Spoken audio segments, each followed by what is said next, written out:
Hello everybody. इस video में हम सीए फाउंडेशन का जो जून 22 में एग्जाम हुआ था उसका क्वेश्चन नंबर 1 हम रिकॉर्ड करने वाले हैं। तो ये पहला जो क्वेश्चन है वो ट्रू फॉल्स है। काफ़ी बार देखा गया है कि बच्चे ट्रू फॉल्स में ना गलती कर बैठते हैं, तो इसमें बहुत ध्यान से लिखना है। बहुत ट्रिकी क्वेश्चंस होते हैं, ट्रू फॉल्स ज़्यादा इजी नहीं होते हैं। मतलब अगर क्वेश्चन समझ में आया तो ही उसको अच्छे से लिख पाओगे। तो आइए चलते हैं सॉल्व करने के लिए। फर्स्ट क्वेश्चन था, a claim that an enterprise is pursuing through legal process where the outcome is uncertain is a contingent liability. तो ये एक फॉल्स स्टेटमेंट है। अब फॉल्स क्यों है, रीजन भी लिखना जरूरी है। तो ये पहला जो लाइन है ना, ध्यान से पढ़ते हैं। अ claim that an enterprise is pursuing through legal process, इसका मतलब कि हमारी कंपनी ने किसी और कंपनी पे क्लेम किया है। तो अगर हम जीत जाएंगे तो पैसे मिलेंगे, देने नहीं पड़ेंगे, है ना। क्लेम हमने किया है, क्लेम हम परस्यू कर रहे हैं। किसी और ने हम पे अगर क्लेम किया है तो वो कंटीजेंट लायबिलिटी होता है। पर अगर हमने क्लेम किया है तो अगर हम जीत जाएंगे तो पैसे मिलेंगे, तो हमारे लिए वो कंटीजेंट एसेट है, ना कि लायबिलिटी। तो पढ़ते हैं, since the enterprise is pursuing a claim it is termed as contingent asset. It will be contingent liability for the other party against whom the enterprise has filed a case. Second question. At the end of accounting year, all nominal account of the ledger book are balanced. तो ये गलत है, again false है। Nominal account को सिर्फ balance नहीं करते हैं। बैलेंस का मतलब बैलेंस निकाला और उसको नेक्स्ट ईयर कैरी फॉरवर्ड। तो आपको पता है कि साल के एंड में जितने भी नॉमिनल अकाउंट होते हैं उनको क्लोज किया जाता है, और क्लोज करके उसको ट्रांसफर किया जाता है एक और नॉमिनल अकाउंट में, जो हो सकता है ट्रेडिंग अकाउंट हो या हो सकता है पीएनएल अकाउंट हो। ठीक है, तो इसका एक्सप्लेनेशन लिखा है, nominal accounts are related with income and expense of a particular year, hence at the end of the year they are closed. और क्लोज करके क्या करते हैं बेटा, उसको ट्रांसफर करते हैं आइदर ट्रेडिंग में अथवा PNL. Question 3, the specific due date excludes the addition of grace days to arrive at the due date। अभी थोड़ा सा ट्रिकी क्वेश्चन है। स्पेसिफिक ड्यू डेट का मतलब है कि ये जो बिल है वो पेएबल ऑन डिमांड है, कि हम इस दिन को हमें पैसे चाहिए ही चाहिए। अगर ऐसा है तो 3 days ऑफ ग्रेस उसमें ऐड नहीं किए जाते हैं। Fourth, any amount spend for replacement of worn out part of a machine is a capital expenditure. तो अगर कोई मशीन है, से एग्जांपल हमारी कार है, कार एक फिक्स्ड एसेट है, उसका कोई एक पार्ट खराब हो गया है और हम उसको रिप्लेस कर रहे हैं।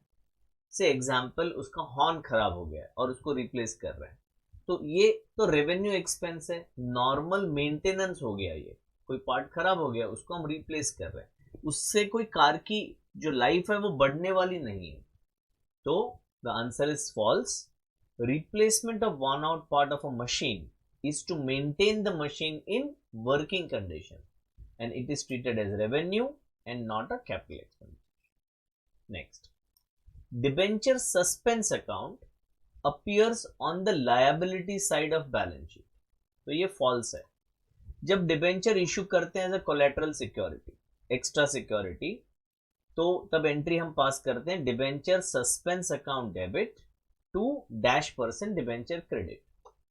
तो डिबेंचर सस्पेंस को हम एसेट साइड पे शो करते हैं एज अ फिक्टिशियस एसेट, और जो -% डिबेंचर है उसको हम लायबिलिटी में शो करते हैं।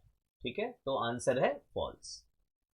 Last, if the errors are detected after preparing trial balance then all errors are rectified through suspense account.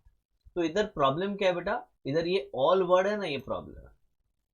तो ऐसा नहीं है कि all errors will be rectified through suspense account next year. से एग्जांपल, मुझे ए को डेबिट करना था, मैंने बी को डेबिट कर दिया, नेक्स्ट ईयर पता चला, तो जब मैं इसको रेक्टिफाई करूंगा तो सस्पेंस अकाउंट आएगा ही नहीं, मैं रिवर्स कर दूंगा, बी को डेबिट कर दूंगा, ए को क्रेडिट कर दूंगा। या what ever is the rectification entry. अभी हम रेक्टिफाई नहीं कर रहे हैं, अभी हम समझा रहे हैं आपको। क्या समझा रहे हैं कि सस्पेंस अकाउंट तब आता है जब वन साइडेड एरर हो। जब टू साइडेड एरर होता है जिसमें ट्रायल बैलेंस टैली हो जाते हैं, उसमें सस्पेंस अकाउंट का जरूरत नहीं होता है। तो इसका आंसर है false. Only one sided error will be rectified through suspense account, not all errors are rectified through suspense account. तो ये था क्वेश्चन 1A। 6 क्वेश्चंस थे, 2 मार्क्स ईच। क्वेश्चन 1B भी थियरी क्वेश्चन था बेटा। तो इसमें 2 कॉन्सेप्ट उन्होंने पूछे थे, एक है मनी मेजरमेंट कॉन्सेप्ट और दूसरा है पीरियोडिसिटी। तो पहले मैं समझा देता हूं, फिर हम देख लेंगे, 1 बाय 1 करते हैं। तो पहले मनी मेजरमेंट। मनी मेजरमेंट का मतलब कोई भी ट्रांजैक्शन अकाउंट्स में हम तभी रिकॉर्ड कर सकते हैं जब उसको हम मनी टर्म्स में मेजर कर सकें। जैसे कि यहाँ पे एक एग्जांपल दिया है, एज एन ऑर्गेनाइजेशन हमारी सबसे इंपॉर्टेंट एसेट होती है हमारे एम्प्लॉइज। एम्प्लॉइज को जो सैलरी पे करते हैं वो हम लिख सकते हैं एज एन एक्सपेंस। बट अगर मेरे पास एक अच्छा मोटिवेटेड वर्क फोर्स है जो मेरे लिए बहुत सालों से काम कर रहा है, तो that is my biggest asset. But उसको कैसे वैल्यू करके हम बैलेंस शीट में लिखें? नहीं लिख सकते। दूसरा एग्जाम्पल हमने लिया है कि अगर कोई पार्टनर एसेट लेकर आता है बिजनेस में, तो डेफिनेटली उस एसेट को वैल्यू करना पड़ेगा। वैल्यू कैसे करेंगे? तो एक रजिस्टर्ड वैल्यूअर के पास जा सकते हैं और वैल्यू करवा सकते हैं, और उस वैल्यू से उसको बुक्स में रिकॉर्ड करना ही पड़ेगा। तो मनी मेजरमेंट कॉन्सेप्ट का मतलब है that only those transactions are recorded in the books which can be measured in terms of money. Next, periodicity concept। ये बहुत ही इंपॉर्टेंट कॉन्सेप्ट है, और इस कॉन्सेप्ट के वजह से हम जो अकाउंट्स है वो एक एक पीरियड में डिवाइड करते हैं। एग्जाम्पल, बिजनेस तो एक कंटिन्यूअस पीरियड है,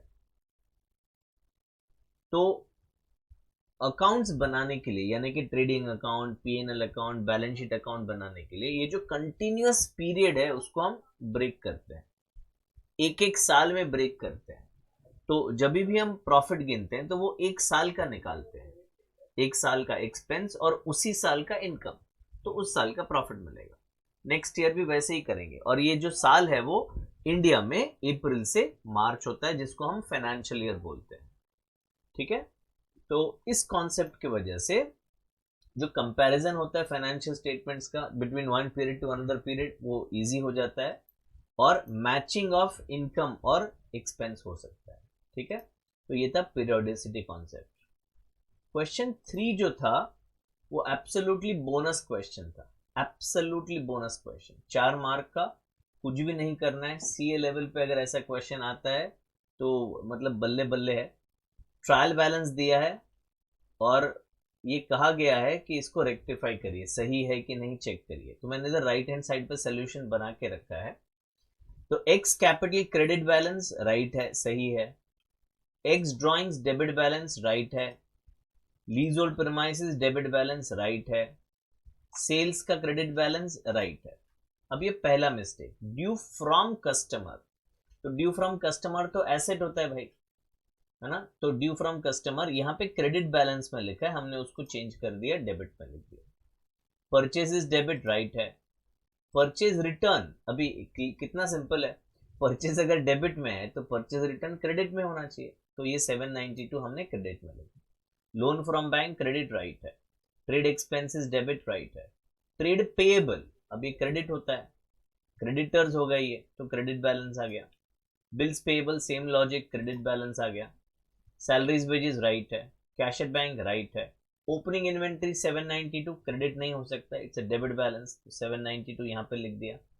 रेंट 1389 राइट है। और सेल्स रिटर्न क्रेडिट नहीं होता है, सेल्स क्रेडिट होता है, सेल्स रिटर्न डेबिट होता है, तो वो 294।